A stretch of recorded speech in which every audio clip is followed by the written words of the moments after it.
शांति। प्रातः क्लास चल रहा था 27 जुलाई 1968। तीसरे पेज के आदि में बात चल रही थी। पहले पहले तुम बच्चे ही शांति धाम जाते हो, फिर तुम ही पहले सुख धाम में जाते हो, और तुम ही दुख धाम में भी जाते हो।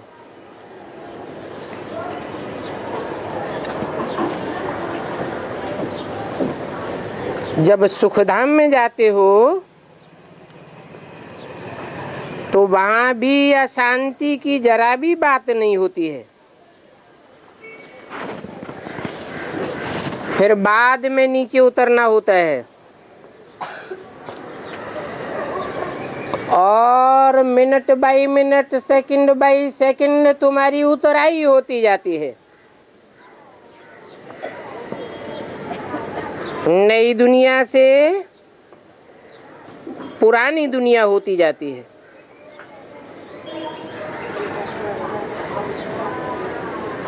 तभी बाबा ने कहा था हिसाब निकालो, 5000 वर्ष में इतने मास, इतने दिन, इतने घंटे, इतने मिनट और कितने सेकंड होते हैं। तो फिर बाबा भी छपावेंगे, मनुष्य वंडर खावेंगे कि ये हिसाब तो पूरा बताया है। एक्यूरेट हिसाब निकालना चाहिए। उस हिसाब में जरा भी फर्क नहीं पड़ सकता, और वो सारा हिसाब फिर ज्यों का त्यों 5000 वर्ष बाद रिपीट होगा।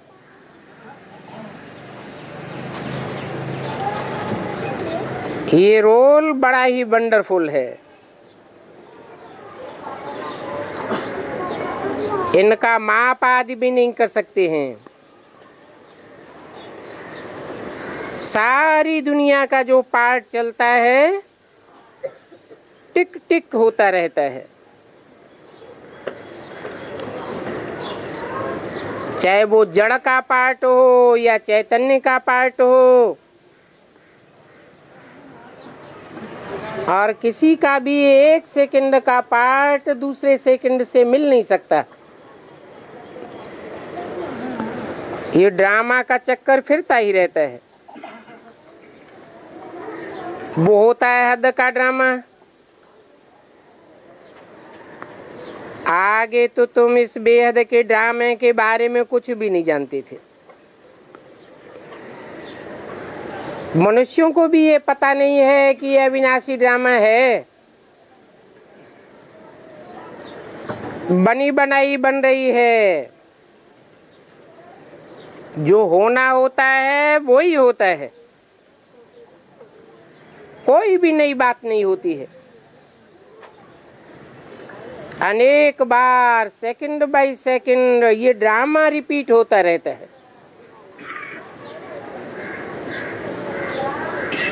और कोई भी ये बातें समझा ही नहीं सकते हैं। तुम बच्चों को पहले पहले तो बाप का परिचय देना है। वो बेहद का बाप है।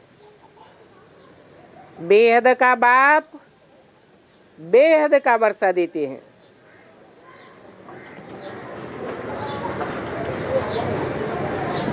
वो बेहद आत्माओं का बाप है। उनका नाम है शिव। शिव कल्याणकारी को कहा जाता है।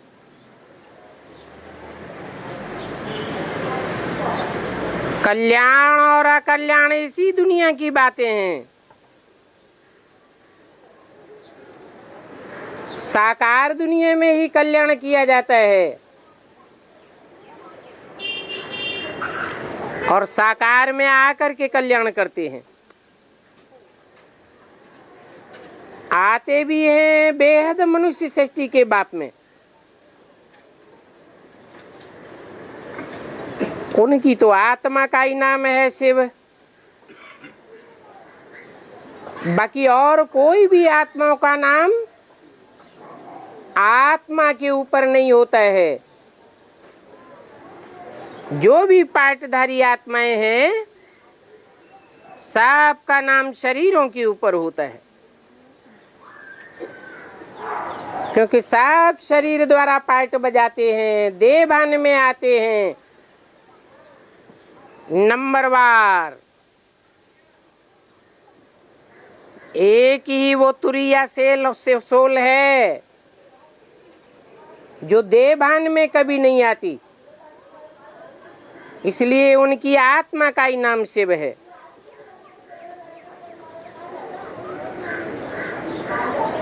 भाषाओं में फिर और नाम कह देते हैं।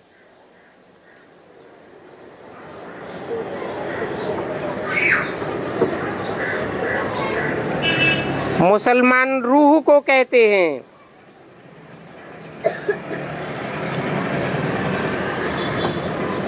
कोई सोल कहते हैं। अब चीज तो एक ही आत्मा है।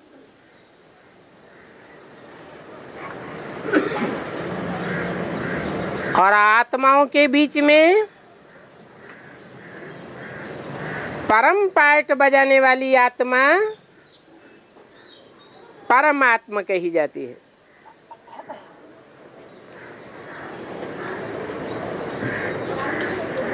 ये भी एक राज की बात है कि सुप्रीम सोल बाप जो सब का बाप है, वो मनुष्य आत्माओं के बाप में प्रवेश करता है। बाप कहते हैं मैं आता ही तब हूं जब अति धर्म की ग्लानि हो जाती है।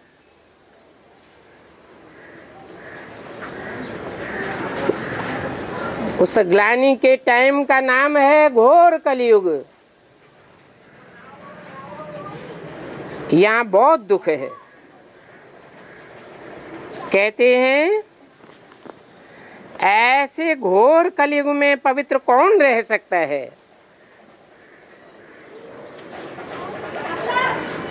बाप भी यही बात कहते हैं।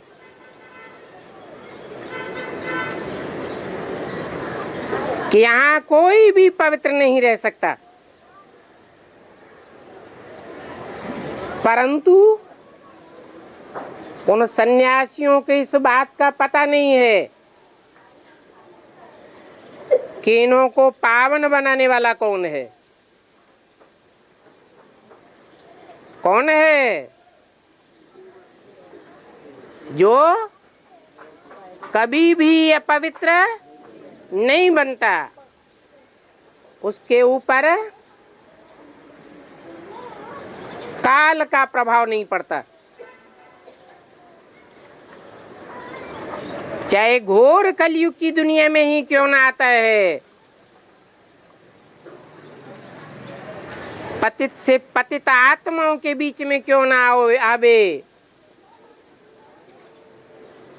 बंदरों में सल दुनिया हो जाती है, ऐसी दुनिया में आकर क्यों ना पार्ट बजावे, फिर भी वो एवर प्योरिटी का पार्ट बजाता है। तुमको तो पता है कि पावन बनाने वाला कौन है। एक एवर प्योर बाप ही संगम युग पर आकर के पवित्र दुनिया स्थापन करते हैं। बाकी तो ऐसा पवित्र दुनिया में कोई भी महान ते महान धर्म पिता, महात्मा, सन्यासी पावन नहीं रह सकता।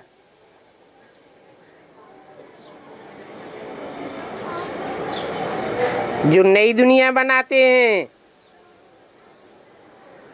उस दुनिया में भी स्त्री पुरुष दोनों ही पवित्र रहते हैं, और यहाँ इस दुनिया में दोनों अपवित्र हो जाते हैं।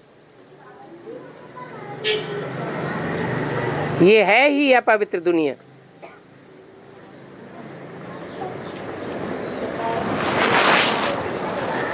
वो पवित्र दुनिया एक के संग के रंग से बनती है, जो एवर प्योर कहा जाता है, और ये अपवित्र दुनिया अनेकों के संग के रंग से बनती है, जिसे घोर कलयुग कहा जाता है। बाप जो नई दुनिया बनाते हैं उसका नाम ही है स्वर्ग। जो सदैव स्वस्थिति में रहने वाला है वो ही स्वर्ग बनाता है। उस नई दुनिया में रहने वाले सब स्वस्थिति में रहते हैं। इस पुरानी दुनिया को कहा जाता है दोजख, नरक, हेल। तुम बच्चे तो इस बात को समझ गए हो पुरुषार्थ अनुसार नंबरवार, और ये बातें समझाने में भी मेहनत लगती है। जो गरीब हैं वो तो इन बातों को झट समझ जाते हैं। क्यों? गरीब ही ज्यादा समझदार होते हैं क्या? जो साहूकार हैं वो समझदार नहीं होते क्या? है? समझदार तो होते हैं, लेकिन लगन उतनी नहीं होती जितनी गरीबों की भगवान में लगन होती है।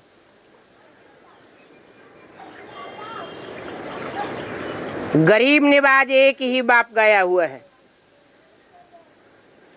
और तो दुनिया में जो भी है वो गरीबों की गरीबी बढ़ाने वाले हैं।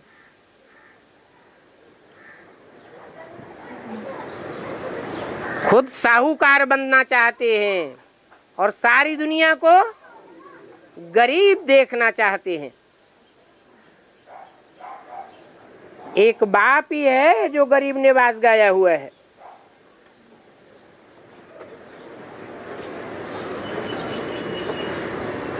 तुम बच्चों की दिन प्रतिदिन वृद्धि होती जाएगी।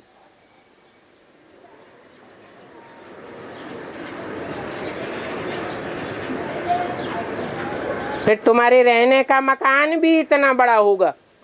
है?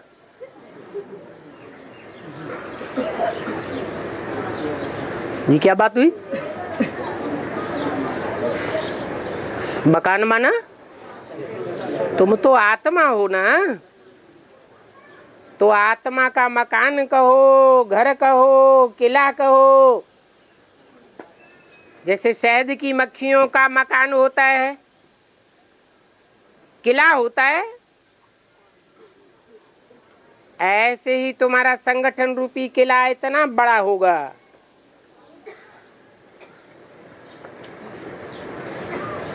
उसमें बैठने के लिए इतना बड़ा हाल चाहिए।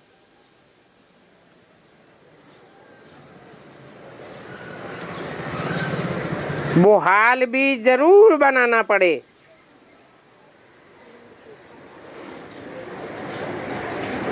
कहाँ बनाना पड़े? है? आबू में, आबू रोड में। आबू रोड में तो झूठे ब्राह्मण नीचे उतरने लगे। है? माउंट आबू में, माउंट आबू में कोई जगह बताई है? मुरली में बोला है वहीं तुम्हारा यादगार दिलवाड़ा मंदिर बना हुआ है, और वहीं पर तुम योग में बैठे हुए हो। तब तुम्हारा दिलवाड़ा मंदिर यादगार वहां बनता है।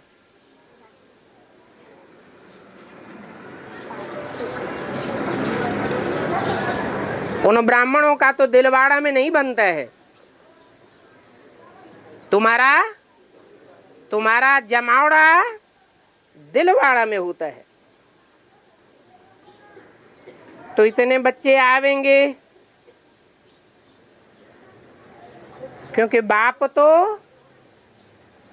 अभी दिन प्रतिदिन ऐसा टाइम होता जाएगा कि और कहीं जावेंगे ही नहीं,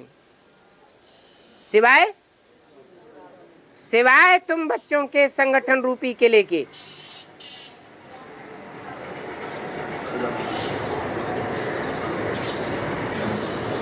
आगे तो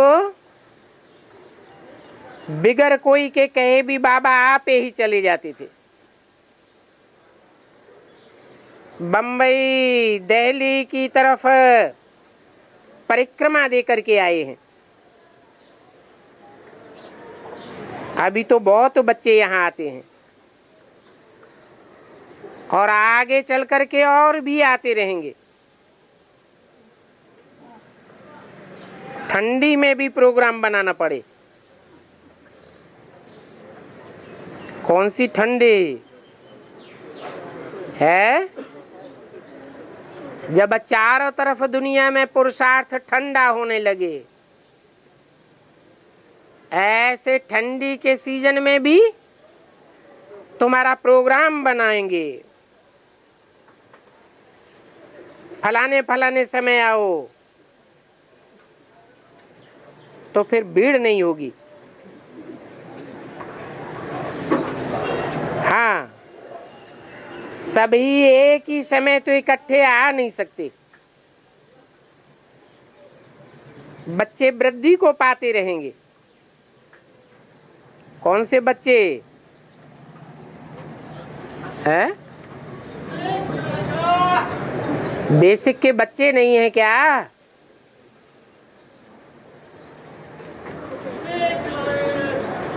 बच्चे बच्चे कहकर किनकी तरफ इंट्रोड्यूस करते हैं? रूहानी बाप रूहानी बच्चों से बात करते हैं, जो आत्मिक स्थिति में टिकने के प्रैक्टाइज्ड हैं। उन बच्चों के लिए बोला कि वृद्धि को पाते रहेंगे।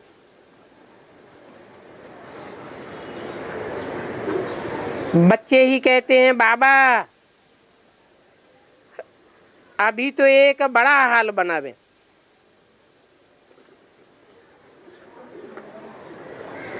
यहाँ तो छोटे छोटे मकान बच्चे बनाते हैं,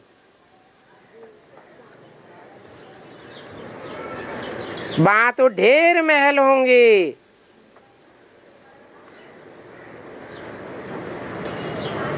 ये तो तुम बच्चे जानते हो। 8 वर्ष के बाद पैसे तो सभी मिट्टी में मिल जाएंगे।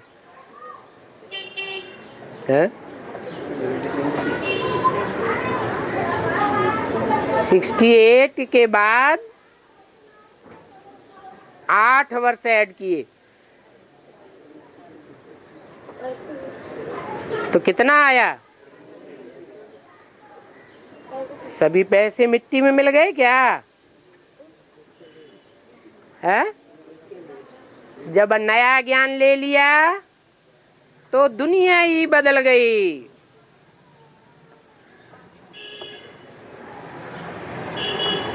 जिन्होंने उस पुरानी दुनिया में भक्ति मार्ग में स्वाहा कर दिया और नया ज्ञान ले लिया, एडवांस में आ गए, उनके तो वो पुराने पैसे सारे कहाँ मिल गए? मिट्टी में मिल गए। इसलिए बोला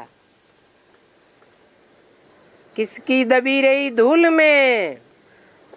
कौन सी धूल? देवभानी की धूल। किसकी राजा खाए? किसकी ले गए चोटा? कौन से चोर? 5 विकारों रूपी चोर हरण कर लेते हैं।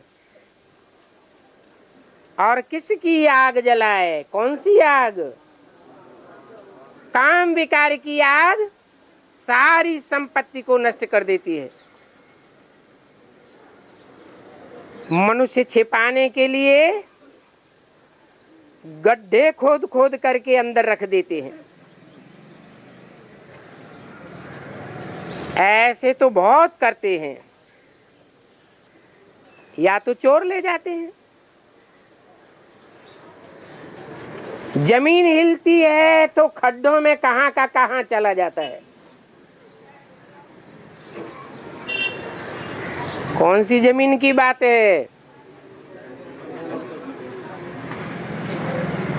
फिर खेती करने के समय बहुतों को उस जमीन से धन निकल पड़ता है। अभी विनाश होगा,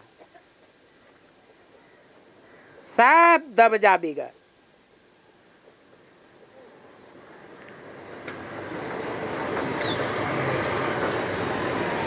चाहे ज्ञान धन हो और चाहे स्थूल धन हो,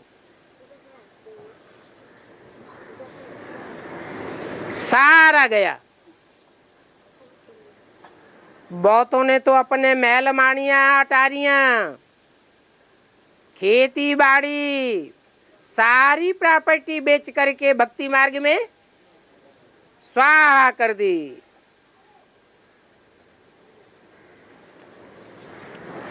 फिर वहां उसके बदले में सब नया मिल जाता है।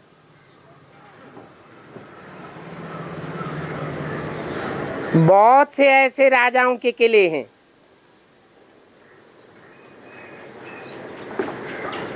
जहां अभी भी बहुत सामान दबा हुआ है।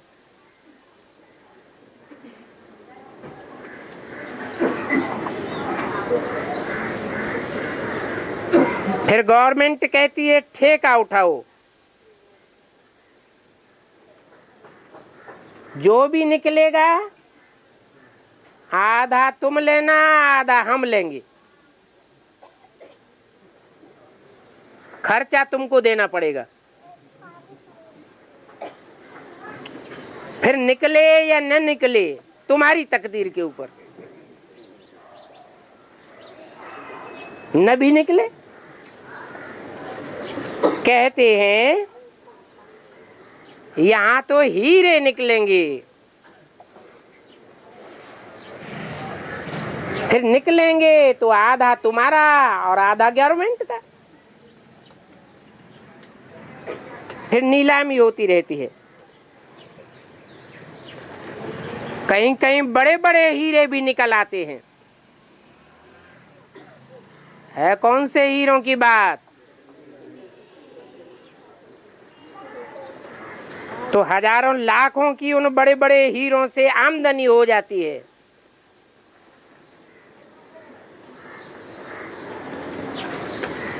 ऐसे भी नहीं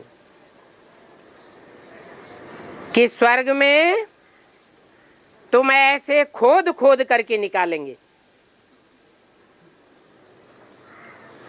ये तो संगम युग की बात है। जितनी गहराई में जावेंगे, मनन चिंतन मंथन करेंगे, खनन करेंगे, उतने अच्छे अच्छे बड़े बड़े हीरे निकलते रहेंगे। वहां नई दुनिया में तो हर चीज की खानियां आदि सभी नई भरपूर हो जाएंगी। यहाँ तो देखो सारी जमीन ही कलराठी हुई पड़ी है। तो जैसे ताकत ही नहीं रहती है, कैसे कलराठी हो जाती है? हैं? अरे यूरिया डालते डालते जमीन उपजाऊपन खो देती है, कलराठी हो जाती है, बंजर हो जाती है। तो पैदाइश करने की ताकत ही नहीं रहती। कितना भी ज्ञान जल डालो, उसके ऊपर कोई असर ही। जैसे बेसिक ब्राह्मणों में कलराठी जमीन हुई पड़ी है। कितना भी जल से भरपूर कर दो, टस से मस होने वाले नहीं हैं। बीज तो बोते हैं, परंतु उन बीजों में भी दम नहीं रहता। कीचड़ पट्टी अशुद्ध चीजें डाल देते हैं। वहां नई दुनिया में तो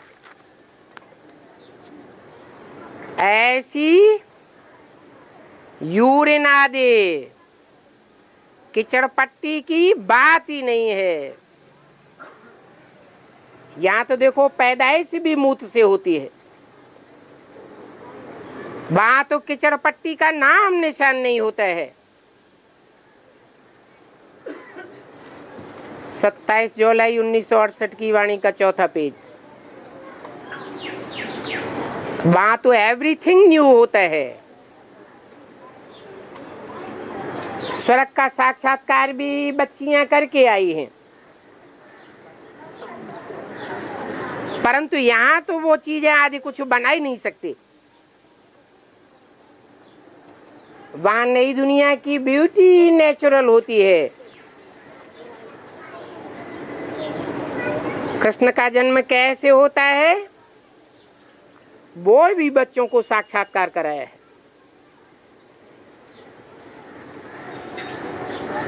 जब कृष्ण का जन्म होता है तो सारा कमरा ही लाइट में हो जाता है। कोई भी प्रकार की तकलीफ नहीं होती। वहां बच्चे रोते हुए पैदा नहीं होते। जन्म देने वाली माता को भी कोई तकलीफ नहीं होती है। सब कुछ ऐसे होता है जैसे मक्खन में से बाल निकल आता है।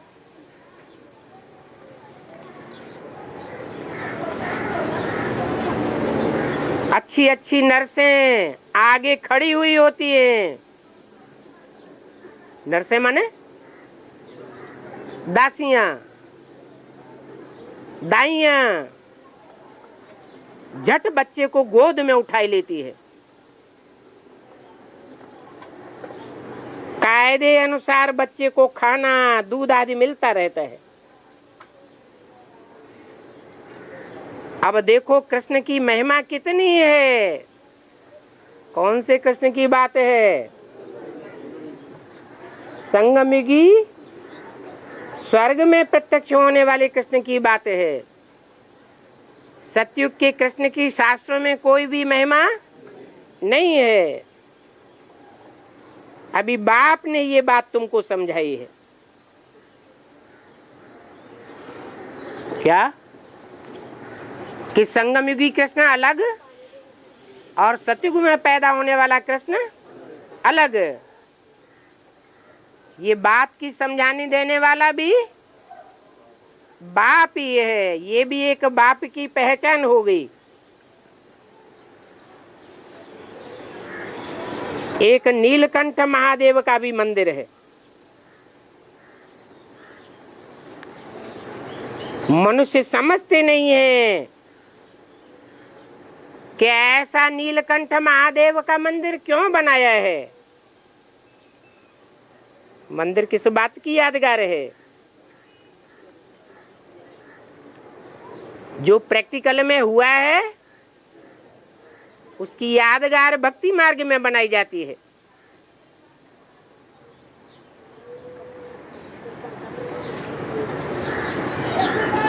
कंठ को नीला क्यों दिखाई दिया?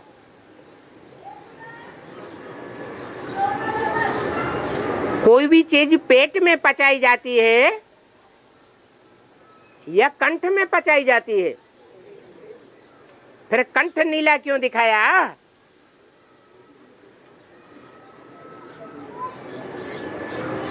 ये बुद्धि रूपी पेट है। इस बुद्धि रूपी पेट में जब विष पचाने की बात आती है तो गले से आवाज मीठी निकलेगी या खारी आवाज निकलेगी? तुम बच्चों के लिए नहीं, दुनिया वालों के लिए। तुम बच्चे तो मुट्ठी भर हो, बाकी सारी दुनिया तो भक्ति मार्ग को फॉलो करने वाली है। उनको ये बातें कड़वी लगेंगी या मीठी लगेंगी? कड़वी लगती हैं। तो कह दिया है कि कंठ नीला हो गया। विषय वासना की बातों से कंठ भरा हुआ है। जैसे कोई महाविकारी होते हैं तो जहां देखो वहां विकार की ही बातें करते रहते हैं। तो जैसी दृष्टि वैसी सृष्टि समझ लेते हैं। इन बातों को कोई समझते नहीं है। जगदम्बा का भी मंदिर बनाते हैं, समझते थोड़े ही हैं कि जगदम्बा का मंदिर क्यों बनाया है। जगदम्बा वो ही फिर जगत की महारानी बनती है। कहाँ की महारानी? बैकुंठ की महारानी नहीं, जगत की महारानी। जगत माना 500 करोड़ ब्राह्मणों की दुनिया के ऊपर राज्य करने वाली बनती है। काली कलकत्ते वाली भी कहते हैं ना। उनकी कितनी पूजा होती है।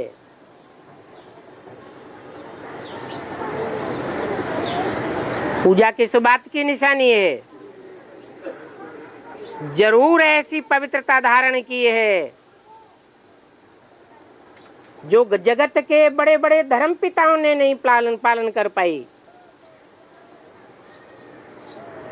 तो उनको जगदम्बा कहते हैं। परंतु बाप बताते हैं कि ऐसी काली कोई होती थोड़ी है। भक्ति मार्ग में कैसे कैसे चित्र बनाई दिए हैं।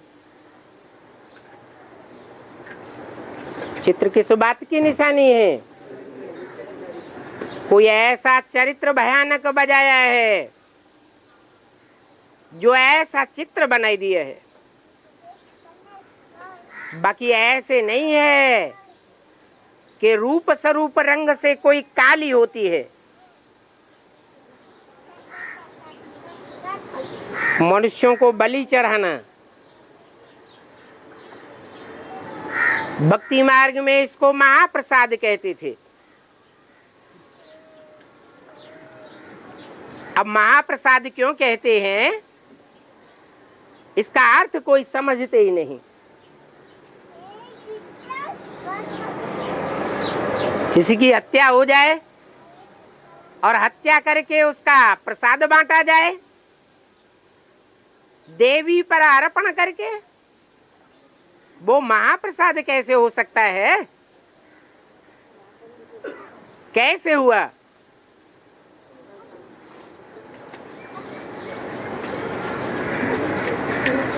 स्थूल मरने की बात नहीं है। कौन सा मरना है? ये जीते जी देभान से मरने की बात है। भक्ति मार्ग में अर्थ को कुछ समझते नहीं है। इसको कहा जाता है अंधश्रद्धा। गीता महाभारत में भी लिखा हुआ है, अंधे की औलाद अंधे।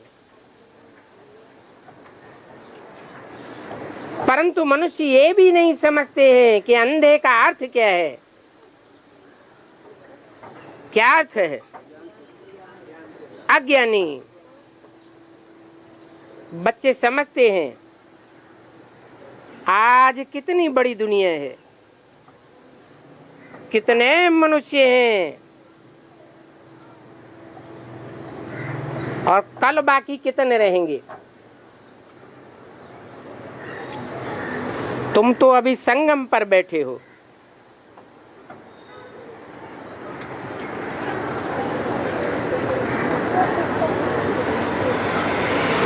बीच में है ये विषय सागर अथवा विषय वैतरणी नदी। तुम न इस पार हो न उस पार हो। उस तरफ है स्वर्ग, नई दुनिया, और इस तरफ है नरक, पुरानी दुनिया। अभी कहेंगे कलयुग है, ये कलयुग जाने वाला है, तुम्हारी बुद्धि में बैठ गया, और सतयुग आने वाला है। परंतु ये बात भी कोई की बुद्धि में नहीं आती है। कितने ढेर मनुष्य हैं, वो सभी कहाँ चले जाएंगे।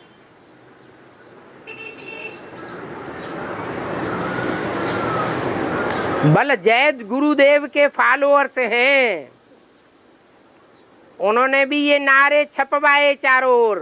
क्या कलयुग जाने वाला है, सतयुग आने वाला है। परंतु जब उनसे पूछा गया कि वो प्लानिंग तो बताओ, कैसे कलयुग जाने वाला है, कैसे सतयुग आने वाला है, तो वो नारे छपाने बंद कर दिए।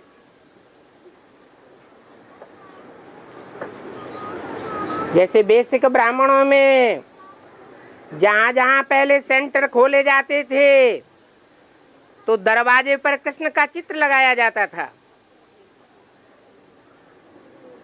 महाराज कुमार श्री कृष्ण आने वाले हैं, 76 की घोषणा कर दी विनाश की। 76 पूरा हुआ, फिर पूछा गया कहाँ आने वाले हैं, तो बोर्ड उतार के रख दिए।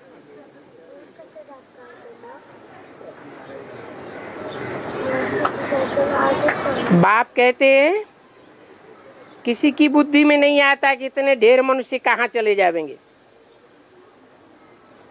कहते भी हैं विश्व में शांति हो, कितने शांति सम्मेलन करते रहते हैं। अब बाप पूछते हैं बताओ तो विश्व में तुम किस प्रकार की शांति चाहते हो। ऐसी चीजें पहले भी कभी देखी हैं, किसको पता ही नहीं है। अभी कलयुग है, जरूर कलयुग के बाद फिर सतयुग आवेगा। सतयुग में कितने थोड़े मनुष्य होते हैं, और कलयुग में कितने जास्ती होते हैं। जो जास्ती मनुष्य होते हैं उनमें संख्या झूठों की जास्ती होती है या सच्चों की होती है। सारी दुनिया झूठ खंड बन जाती है। कलयुग और सतयुग के बीच भगवान को आना पड़ता है।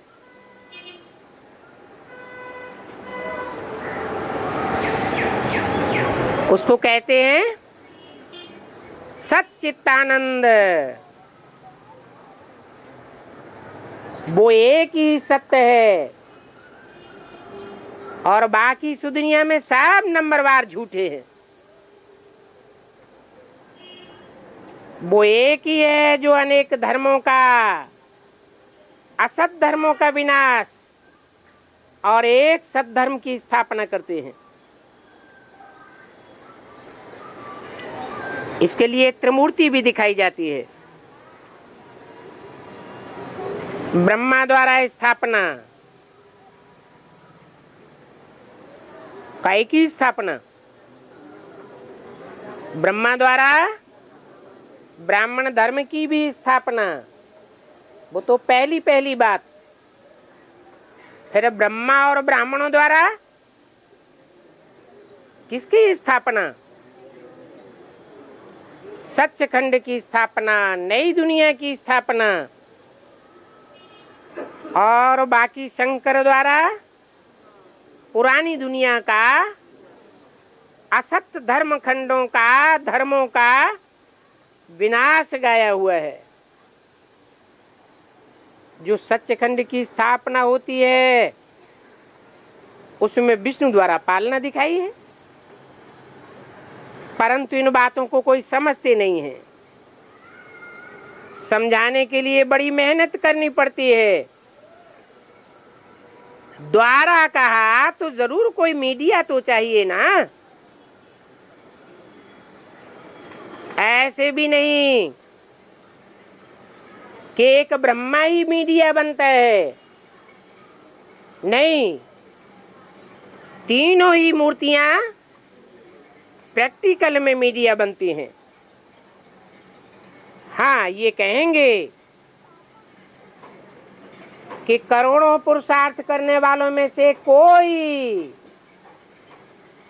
पुरुषार्थ करते हैं और करोड़ों में से कोई निकलते हैं। बाप कहते हैं तुम थको मत, मेहनत करते रहो, हिम्मत करते रहो। हिम्मत करेंगे तो बाप की मदद मिलेगी। फिर तुम्हारे लंबे समय का पुरुषार्थ, मेहनत का पुरुषार्थ, उमंग उत्साह का पुरुषार्थ अंत मते सुगति बनाए देगा। तुम्हारी मेहनत सफल हो जाएगी। इसलिए कहा जाता है हिम्मते बच्चे मददे बाप। तुम्हारी मेहनत सफल हो जाएगी। अभी सिर्फ इस दुखधाम को भूलते जाओ। बल दुखधाम में रहते हो,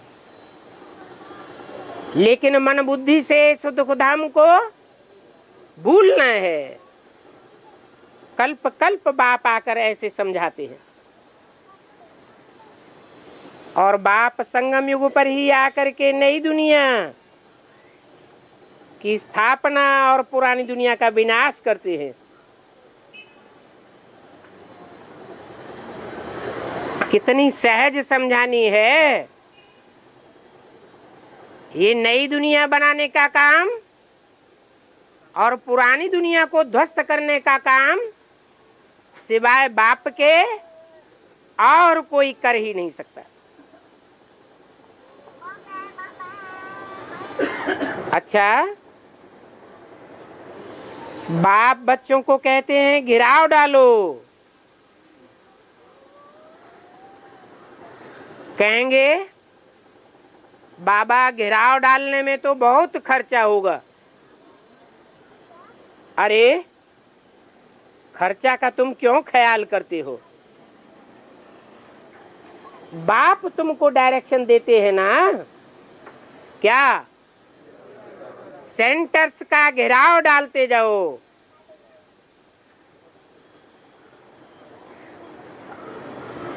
ख्याल में भी नहीं आने चाहिए कि सेंटर्स की संख्या बढ़ाते जाएंगे, घेराव बढ़ाते जाएंगे तो खर्चा कहां से आवेगा, पैसे कहां से आवेंगे। म्यूजियम को बनाने में 1 मास लग जाता है। मकान अच्छा हाथ में हो, ये तो जानते हो कि गरीब ही आवेंगे, गरीब ही आकर के सीखेंगे। तो पेट के लिए पैसा भी मिलेगा। बाप कहते भी हैं कि मैं गरीब निवाज बैठा हुआ हूं, गरीब ही आकर के लेंगे।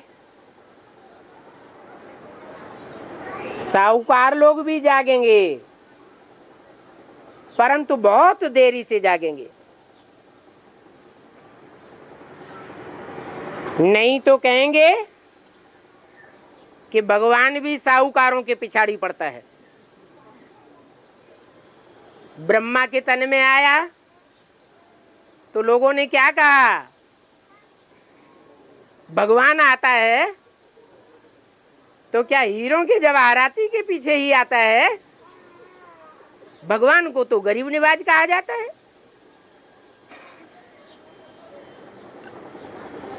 वास्तव में बाप कहते हैं मैं गरीब निवाज हूं। भारत पहले कितना साहूकार था, अभी गरीब है। फिर बाप आकर के गरीब भारत को साहूकार बनाते हैं। अभी इस पुरानी दुनिया में अपन को जो स्वर्ग में समझते हैं, फिर समझेंगे कि हम नरक में बैठे हैं। अभी क्या समझते हैं, स्वर्ग में बैठे हैं। तुम भल उन्हों को स्वर्ग में रहने दो। बोलो तुम्हारा ये स्वर्ग तुमको मुबारक हो। तुम बच्चों को तो दिल में बहुत खुशी रहनी चाहिए। ये तो पुरानी छीछी दुनिया है। इस छूछी दुनिया में हम अच्छे अच्छे कपड़े पहने, भांति भांति के सुख लेवे, इन बातों का कभी भी ख्याल भी नहीं आना चाहिए। अगर ख्याल नहीं आता है तो कहेंगे इच्छा मात्रम अविद्या। इच्छा एक ही रखनी है कि हमको तो नई दुनिया में अपना राज भाग चाहिए। जो राज, जो भाग्य हमने गंवाया है, परंतु इसके लिए कोई से भीख भी नहीं मांगनी है। बाप कहते हैं मांगने से मरना भला।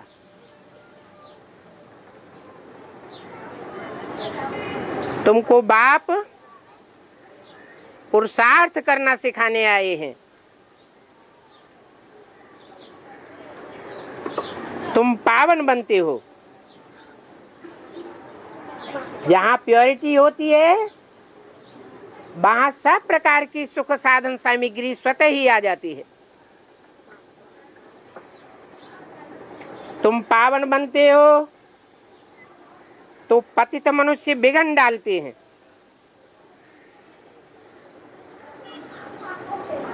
उनका है भोग बल, बाहुबल, और तुम्हारा है योग बल। ये तुम्हारा योग बल नामी ग्रामी है, जिस योग बल से हेवन की स्थापना होती है। तुम जानते हो कि स्वर्ग की स्थापना कैसे हुई थी। ये heaven wonder of the world, वो दुनिया में माया के 7 वंडर्स दिखाते हैं। वो मनुष्यों के बनाए हुए वंडर्स हैं। ये ईश्वरीय वंडर है, एक ही है जो दुनिया में सबसे जास्ती प्रसिद्ध होने वाला है। ये बातें सभी धारण करने की हैं।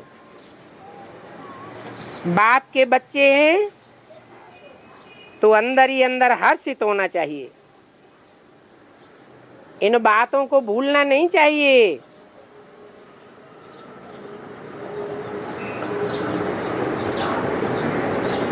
न भूलने वालों की घर में चलन भी बड़ी फर्स्ट क्लास होगी, नहीं तो निंदा कराते रहेंगे। कहेंगे इनकी चलन तो देखो कैसी है। कहते हैं हमको भगवान पढ़ाते हैं। ऐसी निंदा कराने वाले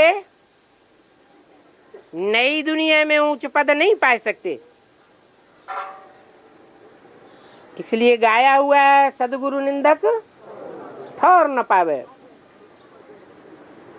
सदगुरु के बच्चों को तो एम ऑब्जेक्ट का पता है, उन गुरुओं के फॉलोअर्स को तो कोई एम ऑब्जेक्ट नहीं होती है।